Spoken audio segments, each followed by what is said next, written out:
5 months లో job రాకపోతే another sources you can do a double masters or you can do a PhD or they have US లో day 1 CPT colleges అని ఉంటాయి. So ఆ day 1 సిపిటిలో ఏంటంటే you can study while you are working for 40 hours.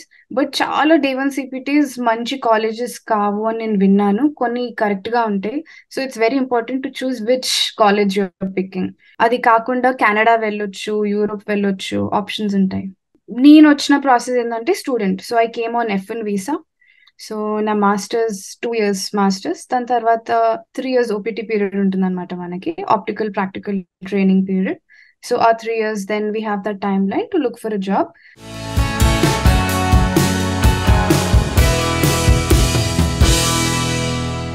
Welcome to Swarna talks in USA.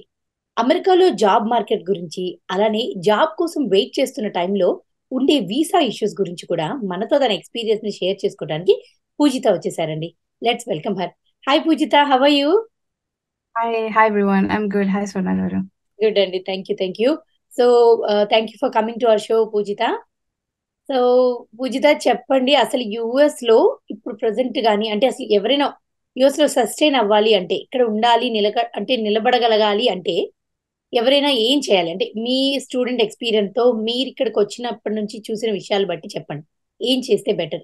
Anyone, ఎవరైనా US కి రావాలి అంటే బేసిక్లీ మనకి someone has to sponsor us. So అంటే మనకి యూనివర్సిటీ అయినా, కంపెనీ అయినా, బిజినెస్ అయినా, they are multiple ways we can sustain అనమాట ఇన్ ద కంట్రీ. నేను వచ్చిన ప్రాసెస్ ఏంటంటే student, so I came on F1 visa. So నా మాస్టర్స్ 2 years మాస్టర్స్, దాని తర్వాత 3 years ఓపీటీ పీరియడ్ ఉంటుంది అనమాట మనకి, optical practical training period. So ఆ 3 years then we have the time line to look for a job where company will sponsor us H1B visa అనమాట. So అక్కడ company saying that okay, నేను ఈ అమ్మాయికి ఇక్కడ ఉండడానికి చోటిస్తున్నా అన్నట్టు. ఈ 5 years ఏంటంటే యూనివర్సిటీ ఇస్తుంది, యూనివర్సిటీ చెప్తుంది అనమాట ఓకే ఈ అమ్మాయి ఉండాలి అంటే నేను స్పాన్సర్ చేస్తున్నాను అని. So ideally we are responsible for to them.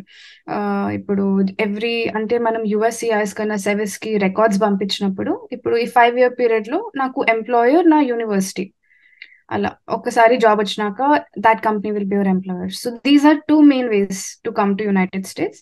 ఇది కాకుండా మనకి జనరల్ గా ఇండియాలోనే H1 వీసా అప్లై చేసి ముందే, దాని తర్వాత వీసా పికప్ అయ్యాక వస్తున్నారు. లేదా ఉంటే మనం ఇండియాలో వర్క్ చేసే కంపెనీసే యుఎస్ లో ఓపెనింగ్స్ ఉన్నాయంటే వాళ్ళు పంపిస్తున్నారు, L1 వీసా మీద వస్తున్నారు. అలా చాలా వీసాస్ ఉంటాయి. But main 2 ways like come for masters and start working. Okay, మరి ఈ ఓపీటీ వీసా మీద వస్తారు అంటే ఉంటారు కదండి, 2 years మాస్టర్స్ అయిపోయిన తర్వాత వాళ్ళకి ఒకవేళ వాళ్ళకి ఇచ్చిన ఆ టైం పీరియడ్ 3 years లో కనుక జాబ్ రాకపోతే వాళ్ళ పరిస్థితి ఏంటి? మనకు ఓపీటీ మీద ఉన్నప్పుడు it's literally one of the safest times అన్నమాట మనకి, in terms of like university ఒకవేళ జాబ్ పోయినా మనకి టైం పీరియడ్ కొంచెం సాలిడ్ గా ఉంటుంది. సో వన్స్ 2 years అయిపోయినాక మనకి 1 year ఓపీటీ ఉంటుంది and 2 years stem extension OPT ఉంటుంది అనమాట. సో ఆ first year OPT, stem extension OPT all together duration around 5 months ఉంటుంది, that you can stay in the country unemployed. ఇది కాకుండా ఒకవేళ ఆ 3 year పీరియడ్ లో మనకు ఒక కంపెనీ స్పాన్సర్ చేసి H1 పికప్ అయింది అంటే మనము F1 వీసా నుంచి H1 వీసా చేంజ్ అయిపోతాం. సో ఆ టైం పీరియడ్ లో జస్ట్ 2 months ఉంటాయి to look for job. So ఆ ఛాలెంజెస్ వేరే ఉంటాయి. It's always nice to be get in touch of the rules అన్నమాట, అందుకే. ఓకే, అంటే ఇప్పుడు ఈ టైంలో వీసా రాకపోయినా లేదా జాబ్ వచ్చిన తర్వాత లే ఆఫ్ అయినా కూడా, అంటే మళ్ళీ వెంటనే జాబ్ రాకపోయినా అలాంటి సిచ్యువేషన్స్ లో అక్కడ ఎలా ఉంది మీకు సిచ్యువేషన్? మనకి ఎమ్మటే జాబ్ రాకపోయినా కూడా 5 months is enough time to get look for job. So అప్పుడు కూడా రాలేదు అంటే కష్టం మనకి. అంటే it's actually a good question, ఎందుకంటే మనకి ఇప్పుడు యుఎస్ లో ఉండాలి అంటే దే ఆర్ మల్టిపుల్ వేస్. ఇప్పుడు ఓపీటీ పీరియడ్ లో జస్ట్ ఐటీ జాబ్ కాకపోయినా కూడా you can start your own business, దానికి కొన్ని రూల్స్ ఉన్నాయి. సో ఒకవేళ మీరు బిజినెస్ స్టార్ట్ చేసేటట్టయితే 10 people కి ఎంప్లాయ్ చేయాలి, మినిమం పేరోల్ రన్ చేయాలి వాళ్ళకు, అలా కొన్ని ఉన్నాయి అదర్ సోర్సెస్. సో అక్కడ ఏంటంటే you are sponsoring yourself since it's your own business. అది ఒక చాలా స్మార్ట్ వే, చాలా మందులు చేస్తారు కొంచెం మీకు స్కిల్ సెట్స్ ఉండేటట్టయితే మార్కెటింగ్ మేనేజ్మెంట్ లో. 5 months లో జాబ్ రాకపోతే another sources you can do a double masters or you can do a PhD or they have US లో డే వన్ సిపిటి కాలేజెస్ అని ఉంటాయి. సో ఆ డే వన్ సిపిటిలో ఏంటంటే you can study while you are working for 40 hours. But చాలా day one CPTs మంచి colleges కావు అని నేను విన్నాను, కొన్ని కరెక్ట్ గా ఉంటాయి. So it's very important to choose which college you're picking. అందులో మోస్ట్ ఆఫ్ ఎస్, అది కాకుండా కెనడా వెళ్ళొచ్చు, యూరోప్ వెళ్ళొచ్చు, ఆప్షన్స్ ఉంటాయి. జస్ట్ అంటే ఏది కూడా ఎండ్ ఆఫ్ ది డే కాదు, ఎండ్ ఆఫ్ ది వరల్డ్ కాదనమాట. సో నెక్స్ట్ మళ్ళీ మనం ఫ్రెష్ గా ఏం చేయొచ్చు హ్యాపీలీ చేయడానికి మాత్రం ఖచ్చితంగా ఇక్కడ different options multiple definite. Choices దొరుకుతున్నట్టు ఉన్నాయి. So that's good to know Poojitha garu. But పూజిత గారు, ఒక చిన్న విషయం అంటే ఇప్పుడు ఈ మన షో చూస్తున్న వాళ్ళు కనుక ఇంకా మరికొన్ని ఈ వీసాకి సంబంధించిన అప్డేట్స్ కోసం కానీ అలా అంటే ఏదైనా స్పెసిఫిక్ గా మీరు ఎలా అప్డేటెడ్ గా ఉంటారు? సో వాళ్ళు ఎలా అయినా ఎక్కడైనా చూసి తెలుసుకోవాలంటే ఏం చేయొచ్చు? ఏదైనా ఇన్ఫర్మేషన్ కోసం అలా మీరు ఏం చేస్తూ ఉంటారు? ఆనెస్ట్లీ నేను యాక్చువల్గా కొన్ని వీడియోస్ చూసాను అనమాట మీ ఛానల్లో, Swarna talks. They were some attorneys who were giving suggestions. నాకు కొంచెం they were useful for my situations. I try to reach out to them కూడా, that is a good source. అవి కాకుండా దేర్ ఆర్ సమ్ ఇన్స్టాగ్రామ్ లో you have like immigrant talks అని, తర్వాత శాండై AI learning అని. They are quite a few here in their channels. మీరే వెళ్ళి వెతకొచ్చు, వాళ్ళు కంటిన్యూస్ గా ఇన్ఫర్మేషన్ ఇస్తూ ఉంటారు. అది కాకుండా బెస్ట్ సోర్స్ లైక్ నా ప్రీవియస్ వీడియోలో the last time I was here I mention, please always reach out to your university. వాళ్ళు they are up to date with any visa immigrant related issues. వాళ్ళకు ఒకవేళ తెలియకపోయినా they will navigate you to the right source.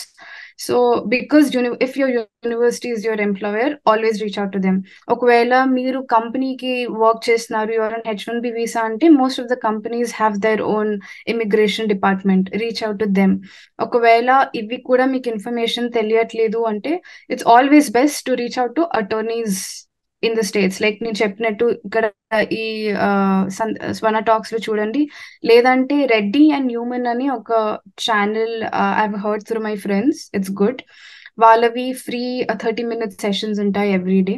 So you can just join and ask them. లేదంటే కొంచెం attorney fees US లో general గా high ఉంటుంది, like 20 minutes 30 minutes కి they charge $200 $300 $400. So free sources try చేయండి, లేదంటే pay. It's very important for visas to be safe. Yeah, thank you Poojitha for mentioning hour name. ఎందుకంటే మేము యాక్చువల్ గా that is the main reason మేము చాలా మంది attorneys కి రీచ్ అవుట్ అయ్యి వాళ్ళతో ఎన్నో షోస్ నేను యాక్చువల్ గా చేశాను. If you watch in my Swarna talks in USA. ఎందుకంటే దాంట్లో చాలా రకరకాల ప్రాబ్లమ్స్ ఈ వీసాకి సంబంధించి కానీ, అలానే ఈవెన్ వాళ్ళు ఇక్కడ మ్యారేజ్ చేసుకొని సెటిల్ అయిన వాళ్ళ గురించి కానీ, అంటే అన్ని రకాల ప్రాబ్లమ్స్ కి సొల్యూషన్స్ ని ఆ లాయర్స్ ద్వారా ఇప్పుడు మీరు చెప్పినట్టుగా బయట వాళ్ళని వెళ్ళి కలవాలంటే వాళ్ళు మనకు ఒక ½ కి they charge almost $200 to $300 charge చేస్తారు. సో అట్లాంటి గొప్ప గొప్ప లాయర్స్ ని రీచ్ అవుట్ అయ్యి వాళ్ళతో ఇలాంటి అందరికీ ఉన్న క్వశ్చన్స్ ని నేను అడిగి ఇలా షోస్ చేయడం జరుగుతుంది. సో వ్యూవర్స్, నేను ఇంతకు ముందు కూడా మీకు చెప్తూ ఉన్నాను, మీకు ఎటువంటి క్వశ్చన్స్ ఉన్నా కూడా ఈ రోజు మా షో చూసిన వెంటనే కమెంట్ రూపంలో మీ క్వశ్చన్ ని మాకు పెట్టండి. నేను ఇక్కడ పూజిత గారితో కూడా ఒకసారి డిస్కస్ చేసి చెప్తాను. And at the same time lawyers ని అంటే అటార్నీస్ ని కూడా అప్రోచ్ అయ్యి మీ దానికి లీగల్ గా కూడా ఎటువంటి సొల్యూషన్ ఇస్తే బెటర్ అనేది, అంటే మీ సిచ్యువేషన్ కి ఏది బెస్ట్ సొల్యూషన్ కూడా నేను ఖచ్చితంగా వాళ్ళ ద్వారా కనుక్కొని షోస్ ద్వారా చేసి మీకు అందిస్తాను. బట్ మీరు మాత్రం డెఫినెట్లీ తను చెప్పినట్టుగా ఫస్ట్ మీ కాలేజ్ యూనివర్సిటీలో ఉన్న ప్రొఫెసర్ ని అండ్ అలానే వీసాకి సంబంధించిన వాళ్ళని అక్కడ రీచ్ అవుట్ అవ్వండి. And at the same time ఇప్పుడు మేము మాట్లాడిన విషయాల్లో మీకు ఎటువంటి డౌట్స్ ఉన్నా, పూజిత గారిని ఏమైనా అడగాలనుకున్నా కూడా మాకు ఇప్పుడు ఈ ఎపిసోడ్ కిందనే మీరు కమెంట్ రూపంలో గనక పెడితే నేను పూజిత గారితో మళ్ళీ ఆ పాయింట్స్ మీద మళ్ళీ ఇంకొక షో చేసి మీ ముందుకు వస్తాను. వాటికి సంబంధించిన ఆన్సర్స్ అండ్ అలానే మీకు ఏదైనా స్పెసిఫిక్ గా క్వశ్చన్స్ ఉన్నా కూడా పెట్టండి. థ్యాంక్ యూ సో మచ్ పూజిత గారు. ఈ రోజు కూడా మంచి ఇన్ఫర్మేషన్ అండి. ఎందుకంటే ఇక్కడికి వచ్చే వాళ్ళకి రకరకాల ప్రాబ్లమ్స్, రకరకాల స్టేజెస్ లో రకరకాల ప్రాబ్లమ్స్, వచ్చే వరకు ఎలా రావాలనేది ఒకటైతే, వచ్చిన తర్వాత ఇక్కడ ఎలా సస్టైన్ అవ్వాలనేది ఒక ప్రాబ్లం, దాని తర్వాత మార్కెట్ గురించి ఒక ప్రాబ్లం, జాబ్ లో ఎలా సస్టైన్ అవ్వాలనేది ఒక ప్రాబ్లం. సో ఇలాంటి and obviously big problem is visa. అది లేకపోతే ఇక్కడ ఉండలేం కాబట్టి అది ఒక పెద్ద ప్రాబ్లం. సో ఇలాంటి ఇష్యూస్ లో ఎలా సాల్వ్ చేసుకుంటూ ఎలా ముందుకు వెళ్ళాలనేది మీలా ఎక్స్పీరియన్స్ ఉన్న వాళ్ళు షేర్ చేసుకుంటుంటే చాలా మందికి యూజ్ అవుతుందండి. So thank you so much for sharing all the helpful and useful information. So viewers, మరి మీరు చూస్తూ ఉండండి స్వర్ణ టాక్స్ ఇన్ యూఎస్ఏ.